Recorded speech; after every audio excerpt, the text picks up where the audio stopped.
নমস্কার বন্ধুরা, অরুন্ধতী রান্নাঘরে আপনাদের সবাইকে স্বাগত। আশা করি সকলেই ভালো আছেন। আজকের রেসিপি বাঁধাকপির সবজি। শীতকাল মানেই কিন্তু আমাদের নানা রকম সবজির সম্ভার, তার মধ্যে ফুলকপি বাঁধাকপি কিন্তু অন্যতম। আর এইভাবে এখনকার বাঁধাকপির স্বাদ কিন্তু সম্পূর্ণ আলাদা। এখানে আমি বাঁধাকপি কুচি করে কেটে নিয়েছি, আর এখানে আমি বেশ কিছুটা মটরশুঁটি নিয়েছি, আর দুটো আলু টুকরো করে কেটে নিয়েছি। এখানে এক আঁটি ধনে বড় বড় করে কেটে নিয়েছি, আর টমেটো কেটে নিয়েছি দুটো। আর এখানে একটা রেগুলার মশলা ধনে গুঁড়ো, জিরে গুঁড়ো, হলুদ গুঁড়ো, লঙ্কা গুঁড়ো, নুন, মিষ্টি সব একটা বাটির মধ্যে রেখেছি। এটাকে একটা জলে গুলে পেস্ট বানিয়ে নেব। এদিকে আমি গ্যাসে কড়াইটা বসিয়ে দিয়েছি। বসিয়ে দিয়ে তারপরে এর মধ্যে আমি তেল দিয়ে দিলাম। আমি এটাতে একটু বেশি তেল ব্যবহার করব, তাহলে এর রান্নাটা একটুখানি বেশ ভালো হবে। এখানে আমি শুকনো লঙ্কা, তেজপাতা আর গোটা জিরে ফোড়ন দিয়ে দিলাম। ফোড়নটা হয়ে যাবে, তারপরে আমি যে আলুটা টুকরো করে কেটে রেখেছি সেই আলুটা এর মধ্যে দিয়ে দেবো। আলুটাকে একটুখানি নাড়াচাড়া করে নেব। আর সত্যি কথা বলতে কি, অন্য সময় যে বাঁধাকপি, এখন তো সব সবজিই পাওয়া যায় কিন্তু বাঁধাকপিও পাওয়া যায়, সেই জন্য সেই বাঁধাকপির স্বাদ আর এই শীতকালে যে বাঁধাকপি পাওয়া যায় তার সম্পূর্ণ আলাদা স্বাদ।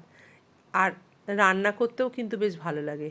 সেদ্ধ হতে চায় না, আগেকার বাঁধাকপিগুলো আগে একটুখানি ভালো করে সেদ্ধ করে নিতে হয়, কিন্তু এখানে সেটা না।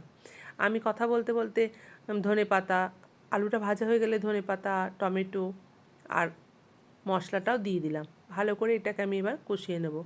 আর মশলা ধোয়া বাটি থেকে একটু সামান্য জল দিয়ে দিলাম। আর জল দেবো না, কারণ বাঁধাকপি থেকে তো এমনি অনেকটাই জল বেরোবে। আর আমি এখানে মটরশুঁটিটা দিয়ে দিলাম। দেখুন মটরশুঁটিগুলো কিন্তু একদম অনেক ঘরে ছাড়িয়ে রেখেছিলাম বলে বেশ কিছুটা এর কল বেরিয়ে গেছে, তাতে অসুবিধা কিছু হবে না। আমি ওই সমেতই দিয়ে দিলাম।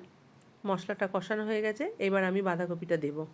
বাঁধাকপি থেকেই জলটা অনেকটাই বেরোবে, তার তার মধ্যেই বাঁধাকপি আলু সব কিছুই সেদ্ধ হয়ে যাবে।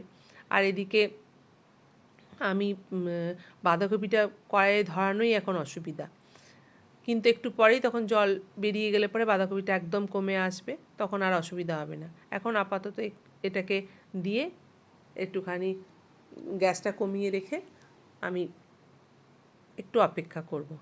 তারপরে একটু পরেই কিন্তু যেই জল বেরিয়ে যাবে তখন অনেকটাই বাঁধাকপিটা কমে যাবে। আর তারপরে পুরো রান্নাটাই কিন্তু আমি কষিয়ে করব। দেখুন কতটা জল বেরিয়েছে। আর এটাকে আমি এভাবে নাড়াচাড়া করে ভালো করে আমি পুরোটা রান্না করব। বাঁধাকপি, শীতকালে বাঁধাকপি চটজলদি সেদ্ধও হয়ে যাবে। যতক্ষণ না পর্যন্ত এই একদম মাখা মাখা হবে ততক্ষণ পর্যন্ত আমি এটাকে মাঝে মাঝে নেড়ে রান্না করব। দেখুন অনেকটাই কষানো হয়ে গেছে, আর সেদ্ধও হয়ে গেছে কপি, আলু সব কিছু। অনেক সময়তে জল মরতে চায় না বেশি থাকলে পরে। আমার মাকে দেখেছি খুব সামান্য এক চামচেরও কম, হাফ চামচ একটুখানি ময়দা দিয়ে দিতে, আটা, তাহলে পরে কিন্তু সুন্দর হয়ে যায়। তো আমি সেটা দেব না। এখানে আমি 2 চামচ ঘি দিয়ে দিলাম। আর বাঁধাকপির তরকারিটা কিন্তু আমার মোটামুটি রেডি হয়ে গেছে। আমি ঘিটা দিয়ে খুব ভালো করে মিশিয়ে নিয়ে আমি একটা ভাজা মশলা রেডি করে রেখেছি। ধনে গুঁড়ো, জিরে গুঁড়ো, সমস্ত কিছু, একটুখানি গরম মশলা সব কিছু দিয়ে যে মশলাটা আমার থাকে সেই মশলাটা আমি ভাজা মশলাটা এর উপর থেকে ছড়িয়ে দেবো। এটা দিলে পরে কিন্তু এর স্বাদটা কিন্তু একটু অন্যরকম হবে নর্মাল বাঁধাকপির থেকে। এটা খেতে রুটি, পরোটা, ভাত সব দিয়ে কিন্তু এই তরকারিটা যাবে।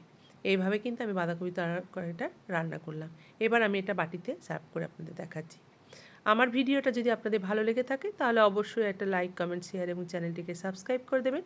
পাশে থাকা বেল আইকনটা প্রেস করে দেবেন, তাহলে সবার আগে নোটিফিকেশনটা আপনাদের কাছে যাবে। আমার ভিডিওগুলো আপনাদের কেমন লাগছে সেটা অবশ্যই কমেন্ট করে জানাবেন। ভালো থাকবেন, সুস্থ থাকবেন। দেখা হবে আবার একটা নতুন রান্নার ভিডিও নিয়ে। ধন্যবাদ।